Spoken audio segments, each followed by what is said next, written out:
before I invite our next guest to the stage, responsibility is about doing what you say you're going to do. So for people who were here yesterday, we had a tie during the network event. Where is Victoria Owolabi? Am I saying your name right? I did? Wow, that was hard to believe. I got it right the first time. All right. All right, Victoria, here you go.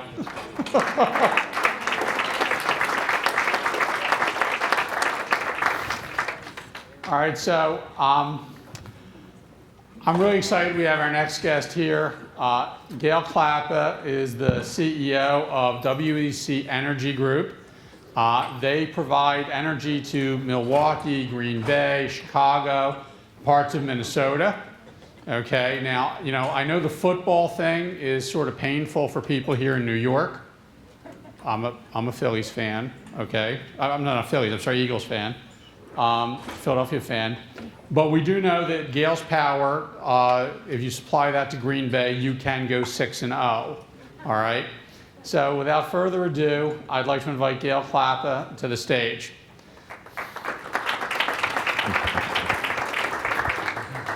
Thank you, Elliot. Thank you. Now, Gale, you and I have know each other for a couple of years. Gale was a responsible CEO of the year 2 years ago, and basically he is somebody who I know a little bit about your life story. So how did responsibility become important for you? And what were the values that sort of, you know, have played into that part of your life? Where do those come from? Let's fix it. Well, Elliot, we've talked about this, and I think in looking back, for all of us, the formative years are really important. And my parents, I grew up in a little town in Wisconsin. It was a mill town, actually, about 18,000 people, and my parents ran a small family shoe store. They were kind enough, Elliot, to let me help out from about age 6. And over the years, and I think just by osmosis, I got a real sense of how my parents believed in doing business. And really, many of the things we're all doing today on a much grander scale with different vernacular were really what they were doing back then. I mean, a focus on customers, a focus on bettering the community, a focus on efficiency. Those things, I think, were really formative for me as I saw how my parents believed in conducting business.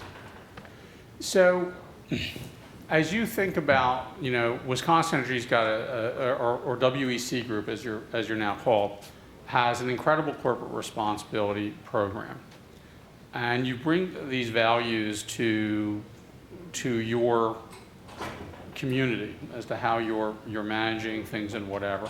How do you choose the priorities as a CEO? I mean, we've talked about today supply chain, we've talked about, you know, recycling and energy and whatever. So how do you change, you know, how do you choose the priorities? Well, I think it goes back to the way in which we try to embed corporate responsibility into our business.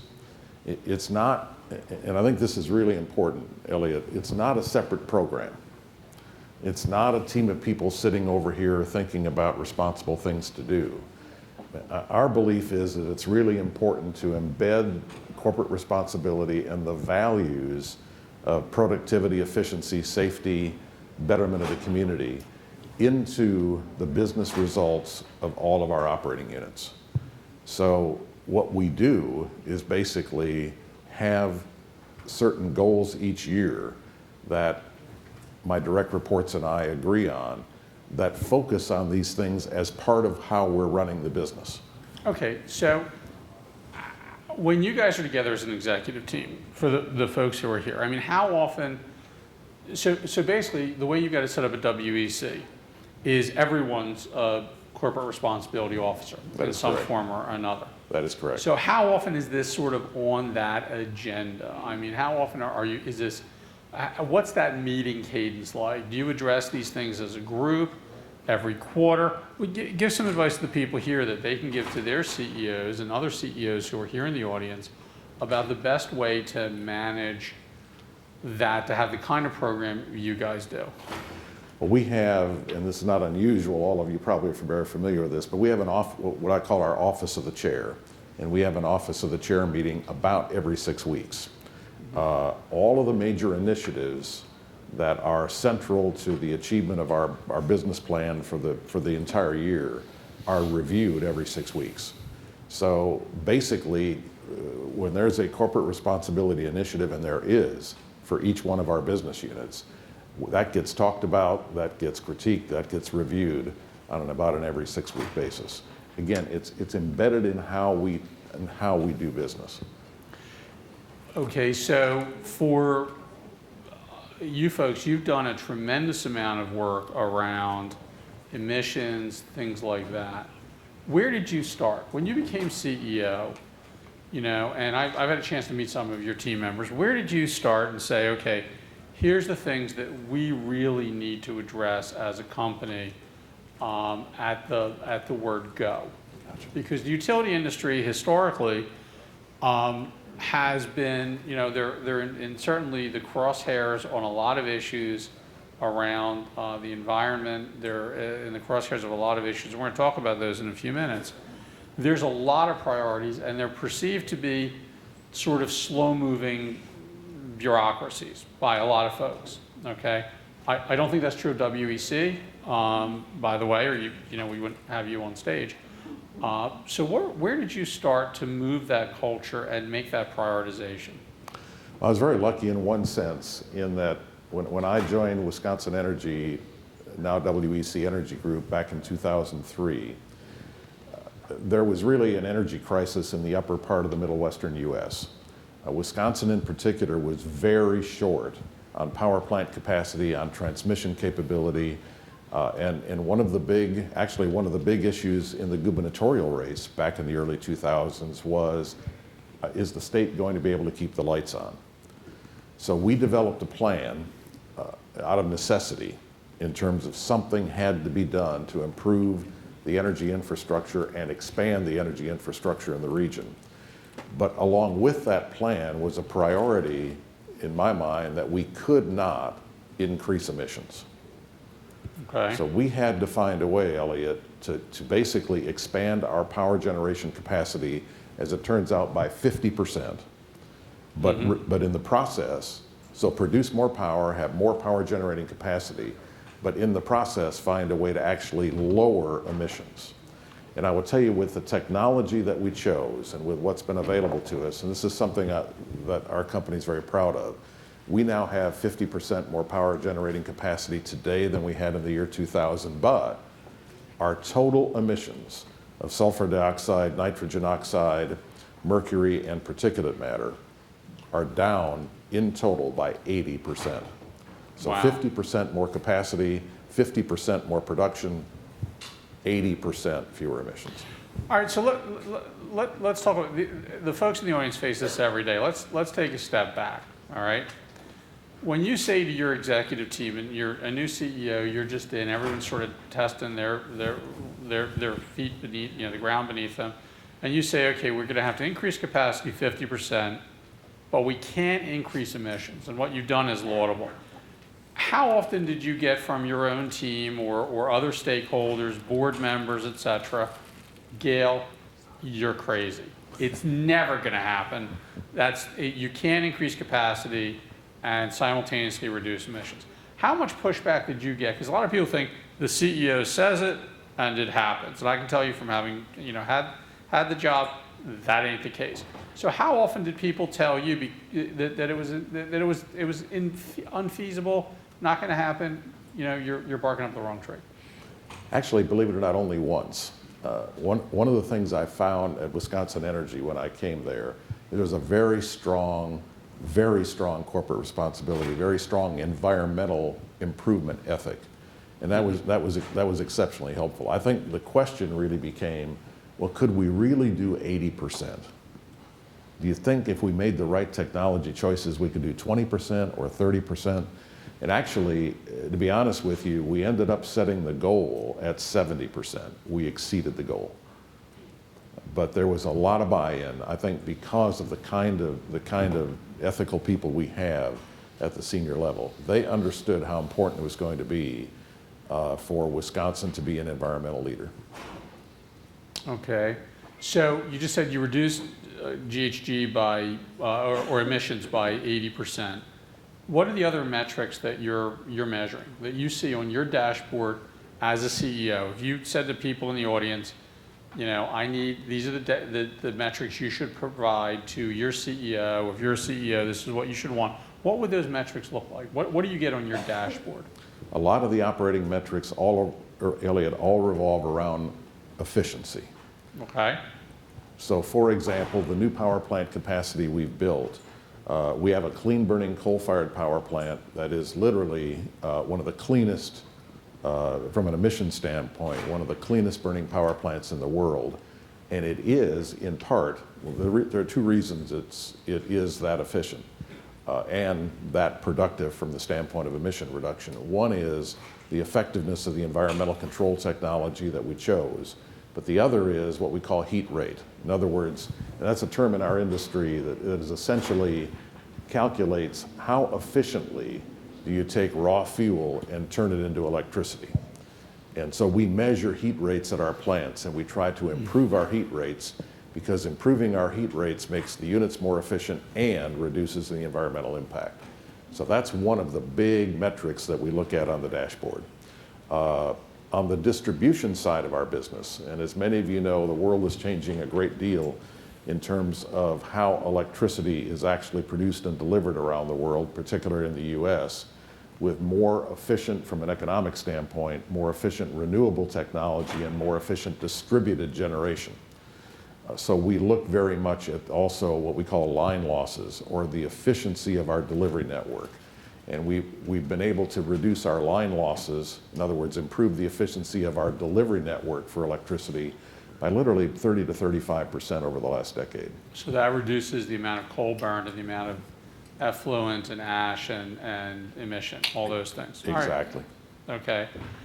So you talked about the world changing. Let's bring up the sort of the big issue in changing the world that I think I was talking to on our next panel. We have one of your colleagues, Ben Folk from Xcel Energy, and I was talking to someone from Florida Power and Light yesterday, and someone this morning from Idaho Power who was here, about beneficial electrification. Yes. Now, just the audience, just a quick thing. How many of you have heard the term beneficial electrification? That's a problem. Okay. Yeah, that's the problem, okay? Everyone repeat after me, beneficial electrification.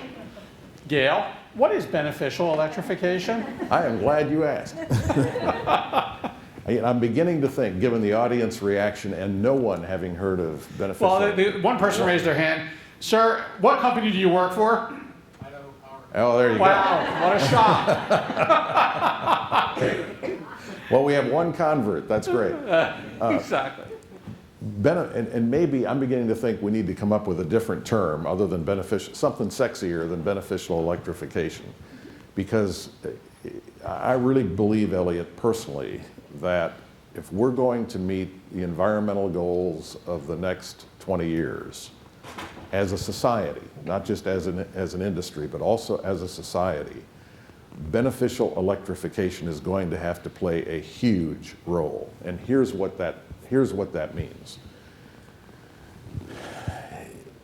All of our energy use, and let's just take, and I'm not picking on this sector, but let's just take automobiles, for example. Mm-hmm. We're never, in my mind, going to get to society-wide a 35 or 40 or 50% reduction in greenhouse gas emissions, for example, without beneficial electrification in the transportation sector.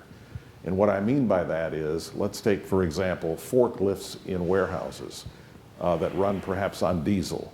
Let's take at airports and seaports, buses and transport vehicles that run on either oil or diesel. There is significant greenhouse gas and other pollutions, emitting from those vehicles. Well, if we can turn to a much greater market share, for example, of electric vehicles, it is going to reduce societal emissions. In essence, what we would be doing is taking is taking one efficient source of emissions and eliminating the individual set of emissions from transportation across the United States and across the world. I think you're seeing, for example, in California, where they have set very specific goals for increasing electric vehicle market share, again, simply because it is part of an efficient solution to lowering emissions. But that concept really extends even beyond the transportation sector to a lot of areas of society. So in essence, the amount of coal or fossil fuel you need to burn to move a car 1 mile you produce far more energy, far less emissions out of a scrubbed stack, if you will, above a boiler than from the tailpipe of individual cars. Or we would produce zero emissions from a wind farm to accomplish the same thing. Okay. But there's so many infrastructure issues associated with that. All right. So as you're out, trying to talk to folks about that, so for example, I'll take a quick thing, my story. I live in the heart of Philadelphia. Okay. And I have a car I keep in the city. I only drive on the weekends, but I have a car I keep in the city, and I wanted to get an electric car, Didn't really want a Prius because at my size, I'm more likely to be buried in a Prius than be comfortable like driving one. So I wanted to get a Tesla. I met Elon Musk at a conference a few years ago. I thought they're cool. The garage said there's no way they can't plug it in. Okay, they don't have the power sources, the charging stations. So what has to happen? What are you doing in Wisconsin to promote this idea of electrification? Because, heavy trucks may not be able to run on electric, but they can run on LNG. Right. There's a lot that can be done. Yes. So how are you working in Wisconsin to convince the folks in Wisconsin or Minnesota or Illinois to electrify their vehicles? Well, first we're starting with by setting our own example. We have, as some other companies have done as well, we have begun to electrify our fleet. So now when we have to go out on a service call and put someone's power back in, you might see us coming out in an electric bucket truck. We are testing out a number of different electric technologies to electrify our own fleet. How many times have you practiced saying electric bucket truck? Because you did that really well. Sometimes an F goes in there and it's really hard. So I practiced a lot before that. All right, go ahead. So you send out an electric bucket truck. Yeah, and there you go. And there's no emissions from that electric bucket truck. There are some states, I know Georgia, for example, is one, where there are basically state incentives for people to buy electric vehicles. And across the country, we're starting to see the installation of charging stations at, for example, if you go to work and you park in a parking garage, there are more and more spaces available where you could charge your car while you're at work. So, I really do believe that there's going to be a couple of big advances over the next decade. One will be in a much more convenient infrastructure for the drivers of electric vehicles, but also I think you will continue to see, because there's an enormous, as you know, amount of research being done and dollars being spent to improve battery technology, and Tesla's been a real breakthrough. Well, so just by show of hands, how many of you are winning the battle inside your own corporation for electrifying your fleets? Okay. Wow, that's not good. It's not good. All right, but it is. So if you guys are going to substantially, let's say everyone in the audience runs right out and buys a Prius or a Tesla, or whatever, that's going to require a lot more energy. That's a lot more coal being burned. What are you going to do about all that coal ash? Okay, and some utilities have had problems recently with the coal ash. What do you guys do with that? Right.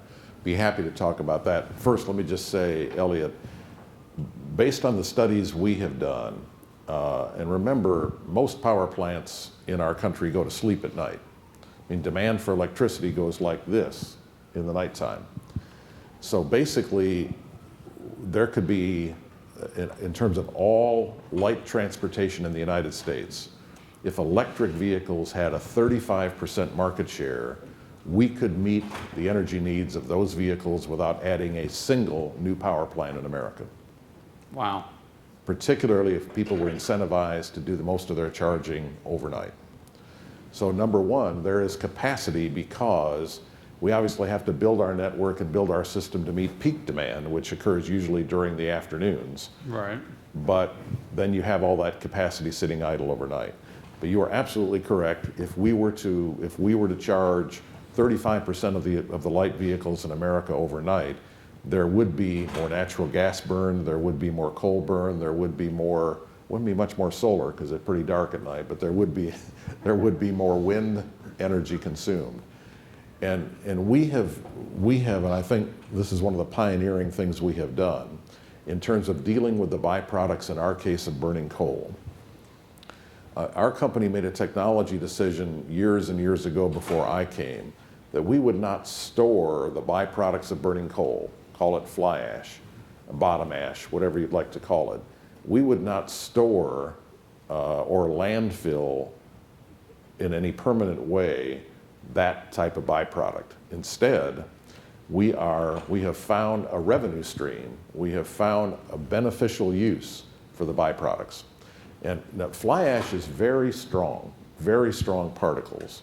So we are selling almost 100% today of the fly ash that we generate in our coal-fired power plants. We are selling that fly ash for road building, for beds for road building.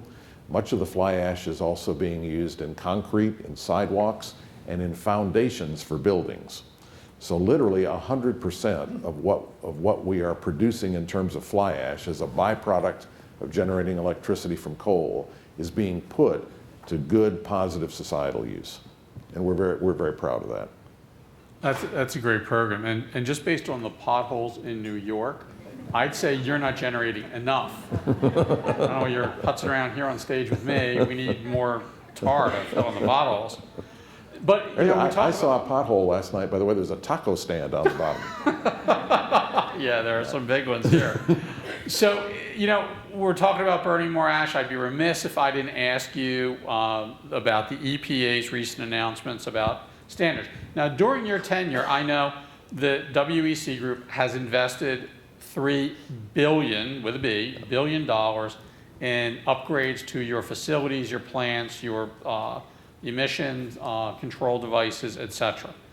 But what do you think of the EPA's most recent action? Because it affects a lot of people in the room. It does. It affects all of us. Honestly, the honest truth is I have a mixed reaction to what you're referring to as the Clean Power Plan, which the rule is now being finalized and being published in the Federal Register. And it sets goals, excuse me, or targets state by state, differing targets state by state for reducing CO2 emissions. Look, the world is on a track to reduce carbon. I don't think there's any question about that.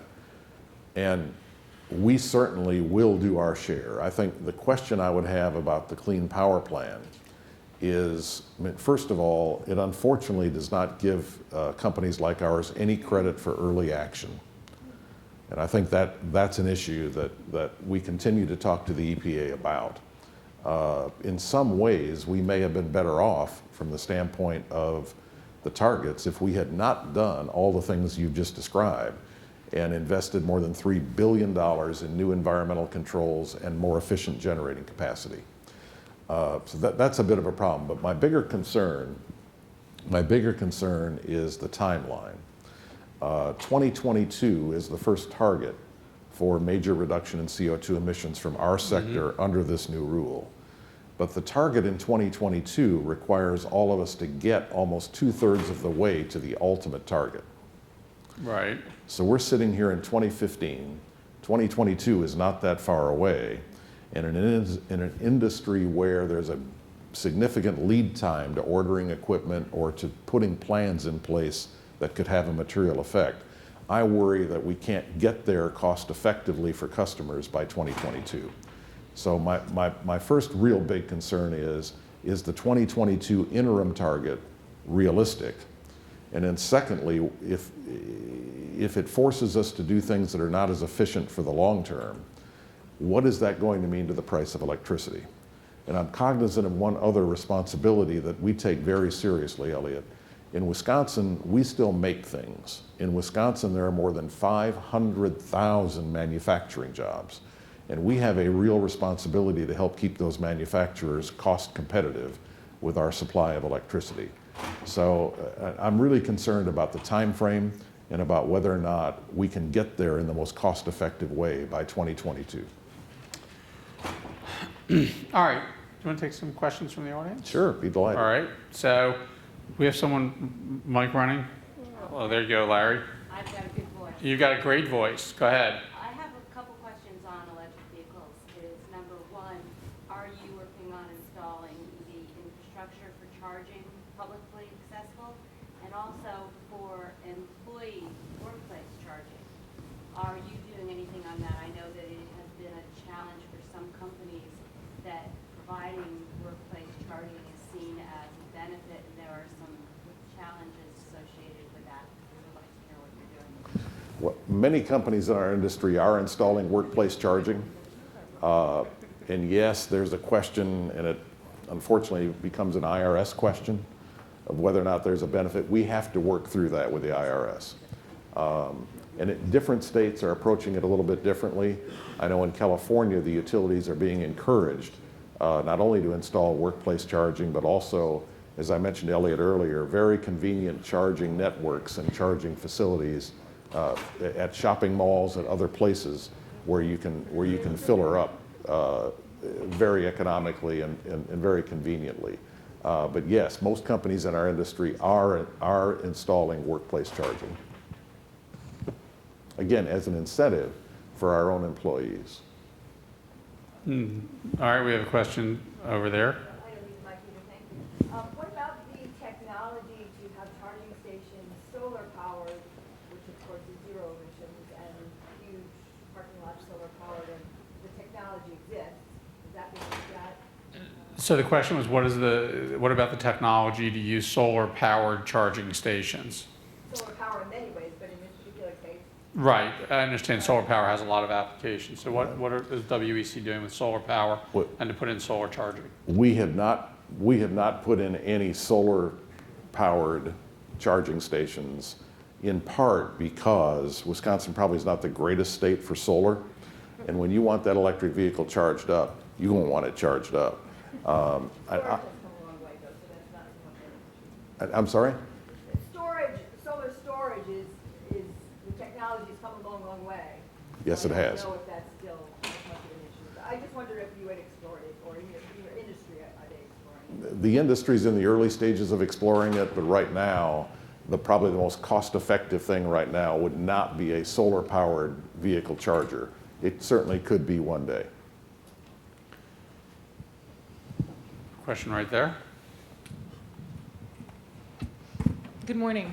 My name's LaDon Mantegi. I'm with Georgetown University's McDonough School of Business. We just came off of a 2-day conference with Secretary Kerry with a focus on energy and clean tech and investment. And there was a lot of conversation about the economics and how the economics of climate change actually make sense. So 2 questions for you. One is, what's the economic play for you to work towards climate mitigation and for the industry overall? And secondly, in terms of the economics, when it comes down to the consumers, there's a lot of discussion by both Secretary Moniz and Secretary Kerry in saying that we need to drive down cost in electrification in order for this to really be proliferated. So how can we drive down costs? Very good question. First of all, one of the ways that all of us would hope that we could achieve some of the greenhouse gas reduction goals would be with carbon capture and storage from central station coal-fired power plants. so that we could keep what has been the backbone of the system, backbone of the energy delivery system in the United States. We could keep the most efficient coal-fired power plants in operation. But the only way to do that and eliminate CO2 emissions from a coal-fired power plant would be to have capture and storage of the CO2 emissions that come out of that operation. Our company worked with a French company on a brand new technology that actually looked pretty promising and is technically very promising to capture CO2 emissions. The problem with it, it works. We tested it in the field for the first time a few years ago. The technology works extremely well, but it adds 35% to 40% to the cost of producing electricity from a particular facility. So when Ernie and others are talking, Ernie Moniz and others are talking about we've got to bring those costs down, we've got to find a way technologically to bring those costs down, I absolutely agree. And I think they're probably thinking about that's the big nut we have to crack in terms of bringing costs down. How we would look at, preliminarily anyway, how we would try to get to the 2022 or 2020 or 2030 goals for CO2 emissions probably would be two ways. One, the EPA is suggesting that all of us run our natural gas-fired units at a 75% capacity factor. They're running at about 35% today. That is technically possible. And if we can get enough gas at peak times in the winter, we could get about halfway there in terms of the greenhouse gas reductions that our company would need to make.